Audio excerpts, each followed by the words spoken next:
Hi, everyone.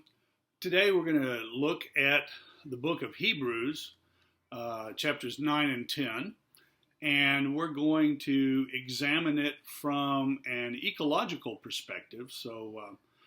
I got this idea several years ago. I was at a conference, and I saw a book right here called The Greening of Hebrews by a guy named Jeffrey S. Lamp, and it's ecological readings in the letter to the Hebrews.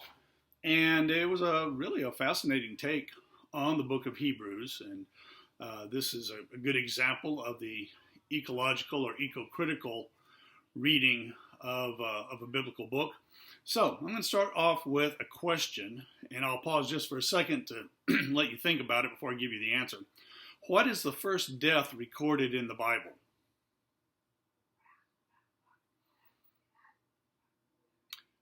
If you said the first death recorded in the Bible is Abel, when Cain killed Abel, then, sorry, you're wrong. That's actually the third death that's recorded in the Bible. The first death recorded in the Bible was the animal that God sacrificed to make clothes for Adam and Eve, and the second death recorded in the Bible is the sheep or goat that Abel killed when he made a sacrifice to God. So this is one of the insights that Jeffrey Lamp brings up in his reading of the book of Hebrews. So let's start off by talking a little bit about the sacrificial system in the Hebrew Bible. Lamp says that what he wants to do is he wants to try to hear the animal's voice in the Bible. The animals obviously are not represented. They don't write. They don't read. They are not given voice except for the one case of Balaam's donkey in the book of Numbers. But aside from that, animals generally don't speak. But Lamp says there are three ways in which the voice of animal creation, because animals are part of God's creation according to Genesis chapter 1 and 2. He says there are three ways that the voice of animals can be heard. Number one, animals say that they are innocent victims in the human drama of sin and redemption. Humans sin, they want to be forgiven of their sins, and what do? They kill an animal. And the animal is innocent. The animal didn't sin, it was the human. Secondly, animals affirm that they are implicit beneficiaries of the sacrifice of Christ in the New Testament because the sacrifice of Christ, according to Hebrews and according to Christian custom, put an end to animal sacrifice. So, in a very real way, he says, animals are also redeemed by the sacrifice of Christ, by the death of Christ. And third, animals call for human identification with non-human animals. In other words, animals would, if they could speak, they would tell humans, listen, you're animals yourselves. You're just human animals. We're non-human animals, but we have a lot in common. You need to learn to identify with us. Okay. So how does the Bible depict animals? These are just some of the examples, of course. Number one, they're part of God's good creation, according to Genesis chapter 1, verses 21 and 25. God created them, and he saw that they were good. Number two, they are subservient to humans, according to Genesis 1, verses 26 and 27, where God commands the man and the woman to subdue the earth and its inhabitants, of course, the animals. The Bible, in its depiction of animals,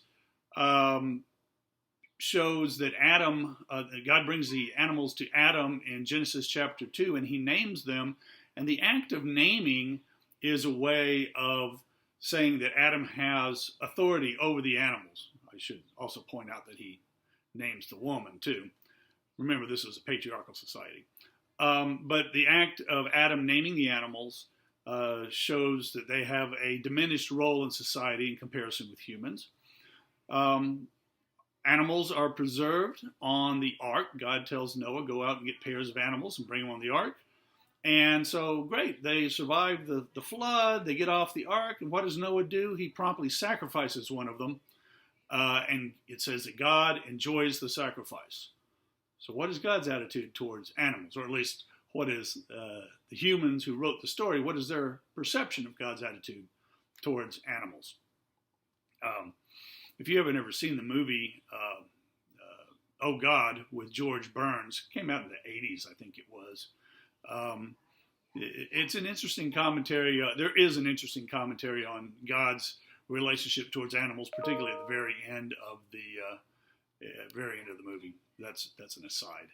Okay, in the Bible, God makes a covenant with Abraham by passing through the halves of carcasses of slaughtered animals. So Abraham has to kill the animals, cut them in half, and then a torch representing God passes between the animals. But the animals were killed; they didn't have anything to do with the covenant.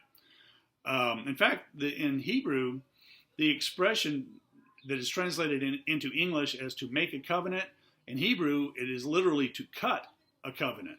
To cut a covenant, and the idea is that animals are cut. They are slaughtered as part of the sacrifice that is done when a covenant is made between two parties. All right. There are laws concerning the proper treatment of domesticated animals.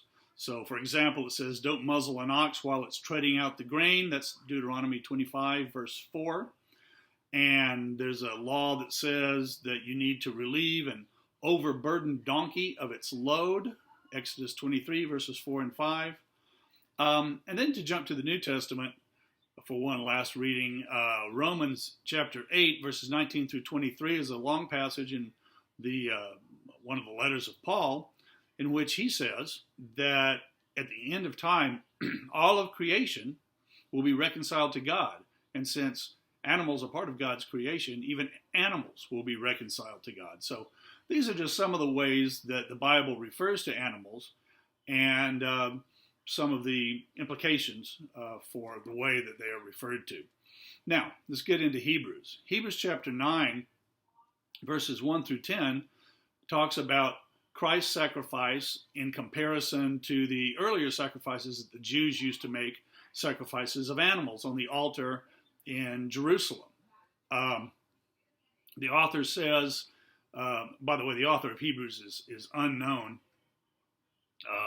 It was sometimes considered to be one of Paul's works, but Paul's name isn't mentioned in it, as it is in all the other Pauline letters, and that's number one. And number two, if you read it in Greek, you don't ever think that Paul wrote it because it's just a completely different style. So we'll just go with unknown author at this point.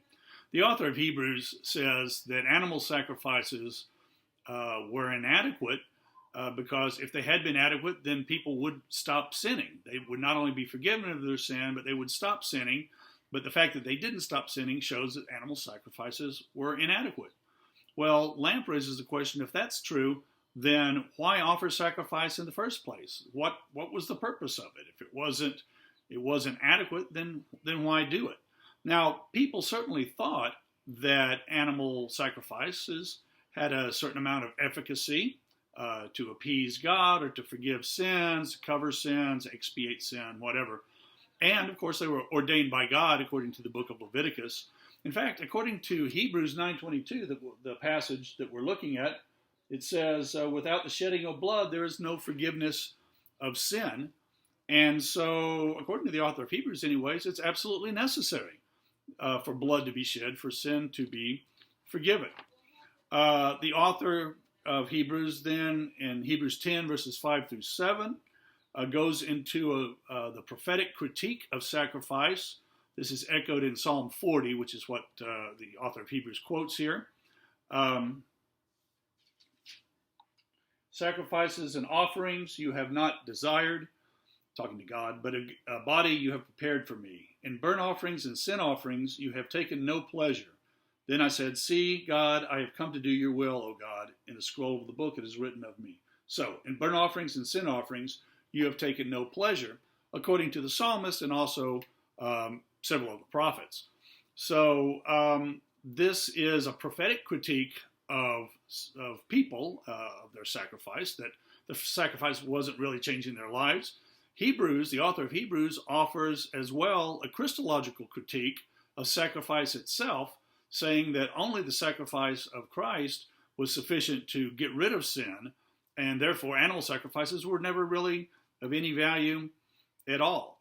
Now, the author of Hebrews does operate from the same anthropomorphic mindset of the Hebrew Bible, which denigrates animals, sees them as lower on the scale of creation than humans.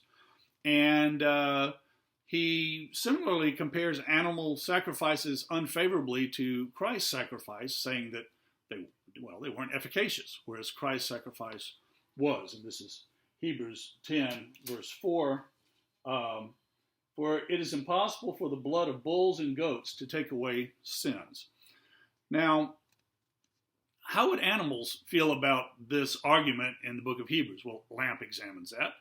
And he says the response of animals to the critique of the sacrificial cult might include a note that the failure of animal sacrifice to eliminate sin is based on a human failure rather than a failure in the animals who were sacrificed. It wasn't that the animal sacrifice was a failure, it's that humans failed to overcome their sin. So it wasn't a fault of the animals at all. The author of Hebrews also states that the removal of consciousness of sin doesn't happen with animal sacrifice. In other words, he says animal sacrifice, he critiques it because people are still conscious of their sins even after the sacrifice is done. True enough, but even with Christ's sacrifice, are people not still conscious of their sins? Perhaps the author of Hebrews would thinks that they are not, but I think most people would say, well, people are conscious of their sins even today. Most people are. Even if animal sacrifice is divinely sanctioned in the Hebrew Bible as a means of achieving forgiveness of sin, it is humans who are at fault, while animals are made to pay the price with their lives for human failure. So the author argues, Lampe argues, that animals are in no way inferior to humans. In fact, they are just innocent victims. Now, let me circle back around to this notion of animals as the recipients of Christ's redemptive work in a Christian context.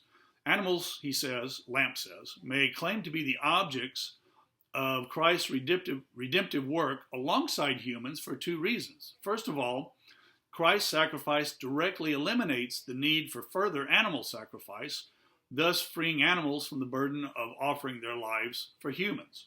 All right, so that's one way in which animals benefit and can be considered part of Christ's redemptive work. Second, animals are a part of creation, which Christ redeemed, according to Christian theology, through his becoming part of creation through the incarnation. So Christ becomes part of creation through the doctrine of incarnation, which is a traditional Christian doctrine that says that when Jesus was born, the divine Christ enters a human body and becomes part of creation. Well, animals are also part of creation, Lampe says.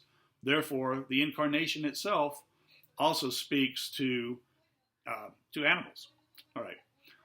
Animals might challenge regular animals, non-human animals, I guess I should say, might challenge human animals to recognize that they share a mortal nature with non-human animals, including the fact that they were both or all created from the dust of the ground, according to Genesis chapter 2. They possess the breath of life, according to Genesis chapters 6 and 7. And, of course, animals, like humans, possess mortality. So, if humans and non-human animals both share in the drama of Christ's creation, then the ethical treatment of animals should be as much concern for humans as the ethical treatment of other humans. So let me just conclude that there are a number of people throughout the centuries that have, there's been a Christian concern, for example, for animals that's been evident in the work of many people, starting with Francis of Assisi, John Wesley, C.S. Lewis, among others, have shown an interest in animals, and they have written on the fact that they believe that God is concerned for animals, and humans should be as well. The ethical treatment of animals is also a growing concern in recent decades. For one part, from an explicitly Christian perspective, There's a book by a man named Andrew Lindsay. It's called Animal Gospel, a Christian Credo for Animals. And also, from a non-religious perspective, Peter Singer, back in the 70s, I think it was, wrote a book called Animal Liberation that was widely received and widely read by Christians, non-Christians, atheists, whoever, all people read it. It was very influential. So I'm going to leave it here, and we will discuss some of the questions in class tomorrow.